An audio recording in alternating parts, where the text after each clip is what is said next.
100 വയസ്സ് വരെ ആരും ജീവിച്ചിരിക്കില്ല. ഇത് നമ്മൾ സാധാരണ എല്ലാവരുടെ പറയുന്ന ഒരു കാര്യമാണ്. പക്ഷെ ഇപ്പൊ ഒഫീഷ്യലി അതിനെക്കുറിച്ച് ഒരു അനൗൺസ്മെന്റ് വന്നു കഴിഞ്ഞു.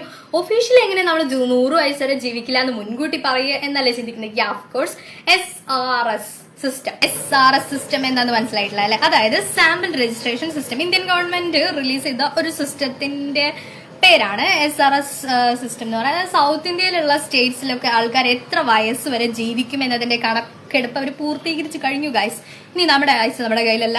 സോ ആ ഒരു കണക്ക് പ്രകാരം നമുക്ക് നോക്കാം ഏതൊക്കെ സംസ്ഥാനത്തിന് എത്ര വയസ്സ് വരെ, ആ സംസ്ഥാനത്തിലുള്ള ആൾക്കാരൊക്കെ എത്ര വയസ്സ് വരെ ജീവിക്കും എന്നതിന്റെ കണക്കാണ്. ആദ്യം തന്നെ Kerala, God's own country Kerala നോക്കാം. കേരളത്തിലെ എല്ലാ മനുഷ്യന്മാരും എന്ന് ഞാൻ പറയത്തില്ല, ആവറേജ് നമ്മൾ ഈ ഭൂരിപക്ഷമാണ് അതിന്റെ കണക്കെടുക്കുക.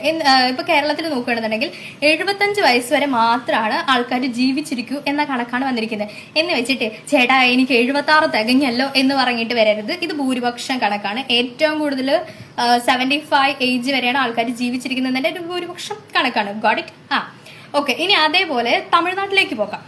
തമിഴ്നാട്ടിലാണെങ്കിൽ ആവറേജ് 73.2 months, 73.2 എന്ന കണക്കാണ് തമിഴ്നാട്ടിലുള്ളത്. ഇനി നമ്മൾ തെലങ്കാനയിലേക്ക് പോയി കഴിഞ്ഞിട്ടുണ്ടെങ്കിൽ അവിടെ 70 വയസ്സ് വരെ ജീവിച്ചിരിക്കാനുള്ള സ്കോപ്പ് ഉള്ളൂ ഗൈസ്.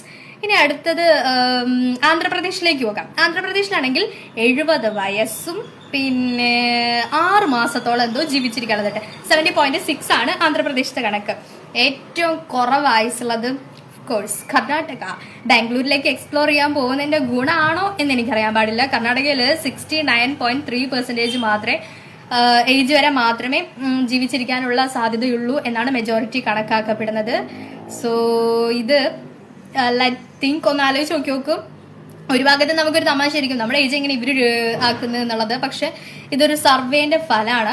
ഭയങ്കര ഇൻട്രസ്റ്റിംഗ് ആയിട്ടുള്ള ഒരു ഫാക്റ്റ് ആണല്ലേ, എത്ര വയസ്സ് വരെ നമുക്ക് ജീവിച്ചിരിക്കാൻ പറ്റും എങ്ങനെയുള്ളത്. അതൊക്കെ നമ്മുടെ ഈ ആരോഗ്യ രീതിയും ജീവിതശൈലിയും ഒക്കെ പാടെ കണക്ക് കൂട്ടിയിട്ടാണ് ഈ ഒരു സർവേ ഫലം കൂടിയും. സോ കുറച്ചും കൂടി ഒന്ന് കാര്യമായിട്ട് തിങ്ക് ചെയ്തോ, ഈ സർവേ ഫലത്തിൽ വല്ല കാര്യമുണ്ടോ, അത് ചുമ്മാ തട്ടി വിടുകയാണെന്നുള്ളതൊന്ന് ആലോചിച്ച് നോക്കിയാൽ നമുക്ക് അതിൽ തന്നെ ഉത്തരം കിട്ടാനുള്ള സാധ്യത ഉണ്ട്.